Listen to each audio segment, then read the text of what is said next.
Hello students, मैं शशांक आपका स्वागत करता हूं जुडिशरी आईक्यू। नाम नया पहचान वही। तो आज हम लोग एक बहुत ही इम्पॉर्टेंट टॉपिक पर डिस्कशन करने वाले हैं और वो डिस्कशन है कि जुडिशरी एग्जामिनेशंस के लिए कौन कौन सी बेस्ट बुक्स होती हैं।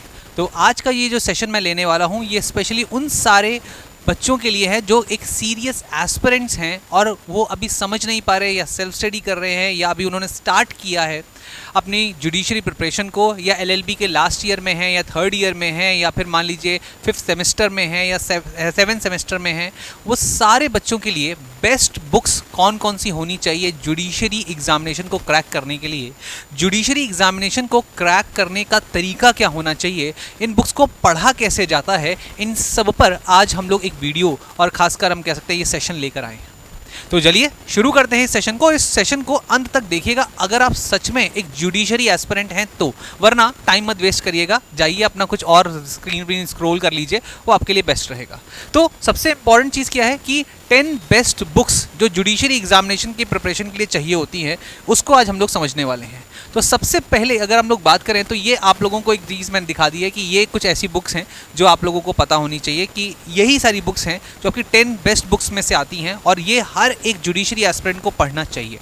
और जुडिशरी एस्पिरेंट की जब हम लोग बात करते हैं तो उसको अगर डिटेल में चीज़ें समझनी है और आपको अगर ये वीडियो सेशन अच्छा लगता है तो आप हमारे साथ जुड़ सकते हैं हमारे टेलीग्राम चैनल पर। उस पर आपको डेली अपडेट्स और इसके साथ साथ जो भी करंट अफेयर्स होते हैं जुडिशरी से रिलेटेड या फिर जुडिशरी एग्जामिनेशन से रिलेटेड कोई रेलेवेंट इन्फॉर्मेशन होती है, रेलेवेंट बोला मैंने तो रेलेवेंट इन्फॉर्मेशन होती है तो उसको भी आप प्राप्त कर सकते हैं अगर आप हमारे इस टेलीग्राम ग्रुप के साथ जुड़ते हैं। और उसको जुड़ने का तरीका बहुत सिंपल है, आप इस बारकोड को स्कैन कर सकते हैं। ठीक है, तो पहले तो ये कुछ चीज़ें।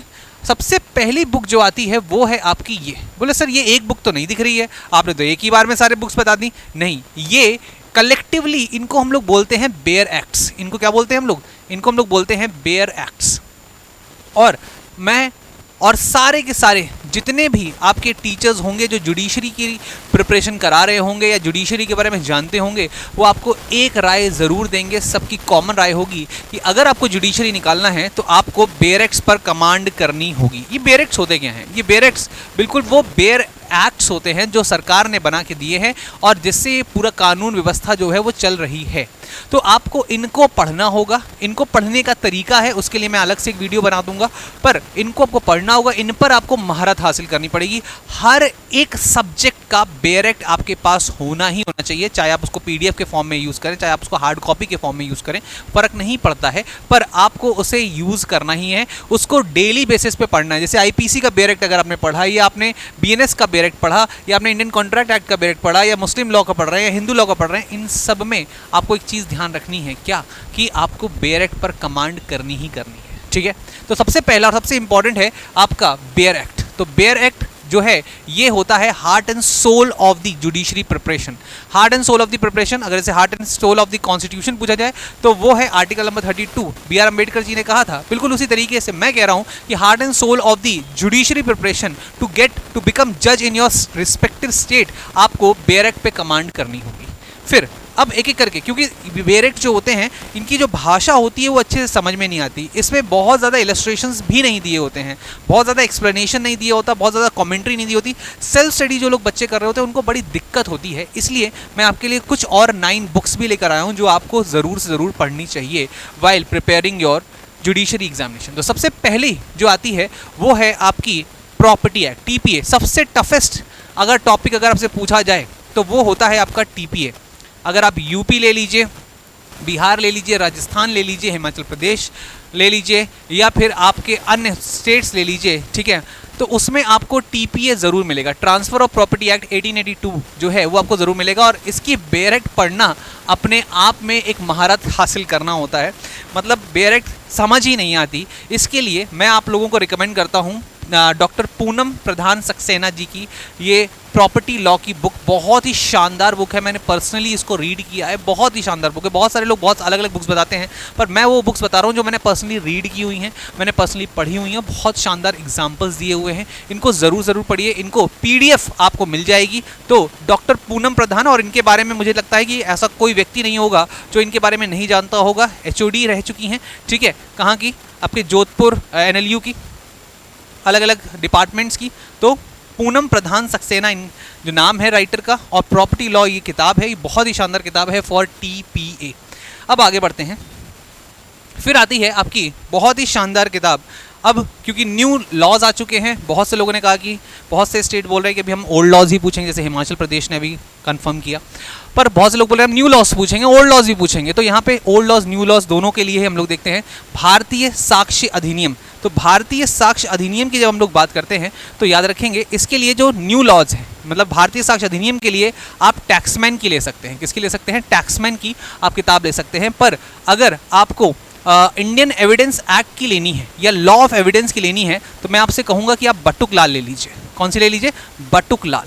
मैंने खुद ये पर्सनली पढ़ी हुई है, अच्छी किताब है, और ये अभी मैं पढ़ रहा हूँ भारतीय साक्ष्य अधिनियम 2023 लॉ एंड प्रैक्टिस, ये मैं पढ़ रहा हूँ। ये भी मुझे काफ़ी अच्छी, काफ़ी ज़्यादा कह सकते हैं इनोवेटिव भी लगी, और बहुत ज़्यादा इसमें एग्जाम्पल्स के थ्रू चीज़ें समझाई गई हैं। बहुत सारे केस लॉज जो हैं यहाँ पे अलग तरीके से समझाए गए हैं। तो ये भारतीय साक्ष्य अधिनियम के लिए है, और इंडियन एविडेंस एक्ट के लिए बटुक लाल आप ले सकते हैं। आगे बढ़ते हैं नेक्स्ट। फिर आता है भारतीय न्याय संहिता। भारतीय न्याय संहिता की अगर मैं बात करता हूँ तो आप कौन सी ले सकते हैं? टैक्समैन की यहाँ पे भी ले सकते हैं, टैक्समैन। और इसके साथ साथ आप जो है इस बात को ध्यान रखेंगे, आप टी भट्टाचार्य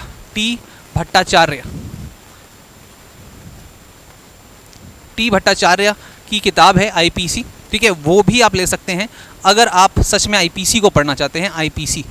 और भारतीय न्याय संहिता पढ़ना चाहते हैं तो आप ये टैक्समैन की किताब ले सकते हैं, ठीक है। टैक्समैन ये बहुत ही शानदार किताब है, इसको मैंने पूरा पढ़ा भी हुआ है। अब देखिए, तो टैक्समैन के तीनों सीरीज आप ले सकते हैं। और क्रिमिनल प्रोसीजर कोड के लिए CRPC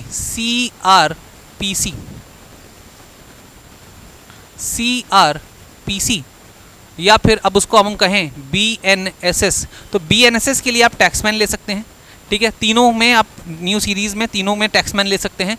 और आपसे मैं कहूँगा कि आप केलकर ले सकते हैं फॉर CRPC। शानदार किताब है, बहुत शानदार किताब है CRPC। अगर आपको पढ़नी है और आपने अभी शुरू नहीं किया है, पहली बार पढ़ रहे हैं, तो आप इन दोनों किताबों को पढ़ेंगे, काफ़ी सिमिलैरिटी मिलेगी आपको। इन दोनों किताबों में काफ़ी ज़्यादा सिमिलैरिटी जो है वो आपको मिल जाएगी। तो ये आप लोग पढ़ सकते हैं। इंग्लिश हिंदी दोनों में ही आती है, तो उसकी कोई टेंशन नहीं होगी आप लोगों को, ठीक है। इस बात को ध्यान रखेंगे। अब इसके बाद ये तो हो गए न्यू लॉस कंप्लीट।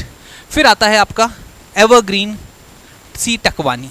बहुत ही मुझे लगता है ये कोई भी अगर लॉ एस्पिरेंट है और लॉ कर रहा है, उसे नहीं पता कि मुझे जुडिशरी करना है, कि मुझे AIB का एग्ज़ाम देना, मुझे नहीं पता, बट उसको ये किताब ज़रूर पता होगी। और ये एक बहुत एवरग्रीन किताब है फॉर CPC। इसके अलावा नहीं, इसके सिवा नहीं, ठीक है ना। इसको बिना पढ़े आप CPC समझ नहीं सकते, इसको बिना पढ़े आप जुडिशरी क्रैक कर नहीं सकते। अगर आप कर भी दे रहे हैं तो आप बहुत बड़े, एक तरीके से हम कह सकते हैं, बहुत ही शानदार व्यक्ति होंगे या बहुत ही ज़्यादा एकदम दिमागी व्यक्ति होंगे, पर ना ये एक तरीके से बाइबल है for CPC, for cracking judiciary examinations. This is the, you can say, heart of the judiciary examination. CPC बहुत टफ होता है, उसको बहुत आसान तरीके से इन्होंने समझाया है, बहुत शानदार तरीके से समझाया है, कोई दिक्कत नहीं आएगी आपको पढ़ने में। ये बहुत अच्छी किताब है, ठीक है। चलिए आगे बढ़ते हैं। इसके बाद फिर आती है JN पांडे, हिंदी और इंग्लिश दोनों के लिए है, और ये दोनों ही उसमें आती है कॉन्स्टिट्यूशनल लॉ के लिए किताब है। ये कॉन्स्टिट्यूशनल लॉ ऑफ इंडिया के लिए ये किताब है, ठीक है। और ये मुझे लगता है वन ऑफ द बेस्ट किताब है। बहुत से लोग MP जैन को बोलते हैं, बहुत से लोग बोलते हैं PM बख्शी ले लीजिए, पर मुझे लगता है one of the best book for constitutional law जो है वो है JN पांडे। और ये हिंदी और इंग्लिश दोनों में आती है, ये सबसे खास बात है। और मेरे जो नोट्स होते हैं, मैं सीरियसली आपको बता देता हूँ आज एकदम ओपन, मेरे कॉन्स्टिट्यूशनल लॉ के जो नोट्स होते हैं वो सिर्फ और सिर्फ JN पांडे से बने हुए हैं। और बहुत से बच्चे बोलते हैं कि सर आपके नोट्स बहुत शानदार हैं, तो ऑब्वियस है ये किताब है, इस वजह से वो शानदार नोट्स हैं, क्योंकि उसमें मैंने JN पांडे के ज़्यादातर एग्जाम्पल्स डाले हुए हैं, ज़्यादातर आपके केस लॉज को उन्होंने बहुत शानदार तरीके से, बहुत आराम से चीज़ों को एकदम सिस्टमैटिक वे में एकदम क्लियर करते हुए उन्होंने अपने चीज़ों को बताया है। बहुत अच्छा किताब है। फिर आती है लॉ ऑफ टॉट। इसका कोई बेरेक्ट नहीं होता, ठीक है, पर इसके लिए जो सबसे अच्छी किताब है वो है आपकी RK बांगिया आपकी ये किताब है जो आप ले सकते हैं, ठीक है, RK बांगिया। और ये टॉट की किताब है, ये एवरग्रीन किताब है, इसके अलावा कुछ नहीं और इसके सिवा कुछ नहीं, ठीक है ना, इस बात को ध्यान रखेंगे। इसके अलावा आप मत लीजिए कोई भी, और इसके सिवा भी कोई मत लीजिए, ठीक है। फिर आती है one of the best editions of this आपका एविएशन बीन कम्युनिटी का, दैट इज़ अवतार सिंह। और अवतार सिंह की जो contract and relief specific relief act की जो किताब है, बहुत अच्छी किताब है। पर मैं आपसे कहूँगा कि ये किताब बहुत ज़्यादा है, मतलब इतना ज़्यादा कॉन्ट्रैक्ट मुझे नहीं लगता पढ़ना है जब तक कि आप बिजनेस लॉ से या इससे संबंधित हैं। अच्छी किताब है, किताब अच्छी है, कोई दिक्कत की बात नहीं है, बट बहुत ज़्यादा लिखा हुआ है। तो मैं तो कहूँगा कि आप बेयर एक्ट अगर आप पढ़ लेते हैं अच्छे से, बेयर एक्ट अगर आप कर लेते हैं कॉन्ट्रैक्ट में, तो फिर आपको ये किताब की कोई ज़्यादा ज़रूरत नहीं पड़ेगी। पर ये किताब बहुत शानदार है, आप इसको ले सकते हैं अवतार से। अवतार सिंह, ठीक है, चलिए, बहुत बढ़िया किताब है। आगे बढ़ते हैं नेक्स्ट। फैमिली लॉ के लिए one and only choice for the family law is Poonam Pradhan Saxena. Again TPA और फैमिली लॉ में उनका एक्सपर्टीज़ है, और जोधपुर एनएलयू की वो एचओडी रह चुकी हैं। तो भाई मुझे नहीं लगता कि आपको कुछ और करना चाहिए। बहुत शानदार किताब है, पढ़ के देखिएगा एक बार, आपको फैमिली लॉ 1 जो है आपको बहुत अच्छे से समझ में आएगा। फैमिली लॉ के पूरे लेक्चर्स आपको यहाँ पर देखने को मिलने वाले हैं। लेक्सिस नेक्सिस की ये बेहतरीन प्रोडक्शन है, इस बात को ध्यान रखेंगे। मतलब मुझे बोलने में बिल्कुल भी मतलब वो नहीं है कि this is the finest book I have ever read for the family law 1, ठीक है, याद रहेगा ये चीज़। चलिए, इस बात को ध्यान रखेंगे। सो ये कुछ इंपॉर्टेंट किताब थी, ये कुछ इंपॉर्टेंट 10 किताबें थीं जो आप लोगों को पढ़नी चाहिए for your exam preparation for judiciary. And अगर आपको ये चीज़ ना समझ में आए तो फिर क्या करें, तो फिर आप टीचर्स के लेक्चर्स लीजिए, और लेक्चर्स लेने के साथ साथ आप इन किताबों को पढ़िए, आपका सिलेक्शन 110% होगा। तो क्या करें सर, कौन सा बैच लें, कौन सा बैच ना लें? तो आपके लिए फाउंडेशन बैच, ये खासकर उन बच्चों के लिए है जो कि इस दिवाली जो है अपने माँ बाप को कुछ एक ऑफ़र देना चाहते हैं, या एक तरीके से एक उनसे बोलना चाहते हैं, उनको एक ज्योति, एक तरीके से नहीं जिसको बोलते दिया, एक दिखाना चाहते हैं, एक रोशनी देना चाहते हैं कि पापा ये साल मैं भले ही अभी ग्रेजुएशन में हूँ, ये साल भले ही मैं लास्ट ईयर में हूँ, या मैंने अभी ग्रेजुएशन किया है, मैंने LLB किया है, पर अगली साल मैं आपको जज बन के दिखाऊंगा, एक साल के अंदर ज़रूर से ज़रूर जज बन के दिखाऊंगा, क्योंकि एक साल ही चाहिए होता है, ज़्यादा नहीं चाहिए होता है, इस बात को ध्यान रखिएगा, ठीक है, एक साल ही चाहिए होता है। तो उसके लिए, उनके लिए, आप उन सारे बच्चों के लिए है ये नीव 2.0 फाउंडेशन बैच, और इसमें आपको मिलने वाला है स्टडी IQ का विश्वास। स्टडी IQ का विश्वास, judiciary IQ is also a part of now study IQ, और इसमें आपको 2 तरीके की मेंटरशिप मिलती है। पहले क्या होता था, सिर्फ आपको एक मेंटरशिप मिलती थी, अब यहाँ पे 2 तरीके की मेंटरशिप मिलती है। अगर आप S लाइव कोड लगाकर हमारा ये बैच खरीदते हैं,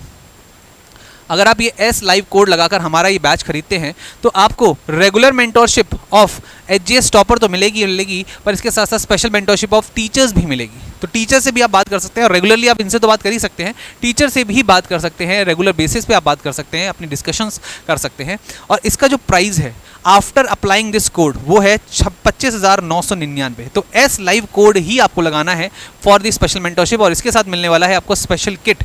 पर सबसे इंपॉर्टेंट चीज़ है कि लेंगे कैसे सर? इसको लेने के 2 तरीके हैं। स्टडी IQ ऐप पे जाइए, सीधे आप वहाँ पर नीव 2.0 फाउंडेशन बैच को सर्च करिए, और आपको वहाँ पर S लाइव कोड लगाना है। आपका ये प्राइस यहाँ पर इतना हो जाएगा, वरना 70,000 रुपये रहेगा, ठीक है।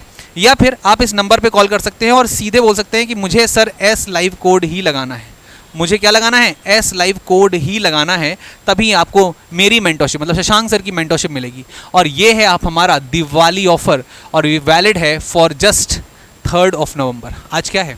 आज है 30 अक्टूबर। तो आपका टाइम शुरू होता है अब इस दीपावली में अपने माता पिता से, पेरेंट्स से ये तोहफा मांगिए, बजाय पटाखे के, बजाय मिठाई के, इससे अच्छा ये तोहफा मांगिए, ये तोहफा लीजिए। ऑर्नामेंट्स बहुत सारे खरीद लेंगी लड़कियां, लड़के जो हैं बहुत सारे कपड़े खरीद लेंगे बाद में, पर जज एक बार बनना है तो ये आपका एवरग्रीन प्लान है, ठीक है। तो आई होप आपको ये सेशन अच्छा लगा होगा, और ये इसकी क्लासेस शुरू हो रही हैं 3 नवंबर से, एडमिशन क्लोज हो रहा है 3 नवंबर से, और क्लासेस भी उसी दिन से शुरू हो रही हैं, और 4 बजे तक ये शुरू होंगी। इन्फॉर्मेशन के लिए आप इस नंबर पे कॉल कर सकते हैं, और मेरा कोड S लाइव जो है बताकर आप 100% सक्सेस एश्योरेंस ले ही सकते हैं, प्लस किफ़ायती डिस्काउंट मिले सकते हैं। तो आज का सेशन हम लोग यहीं पर रोकेंगे इसको, और आई होप आपको ये सेशन अच्छा लगा हो। अगर ये सेशन अच्छा लगा है तो शेयर करें, लाइक करें और सब्सक्राइब करें। Thank you.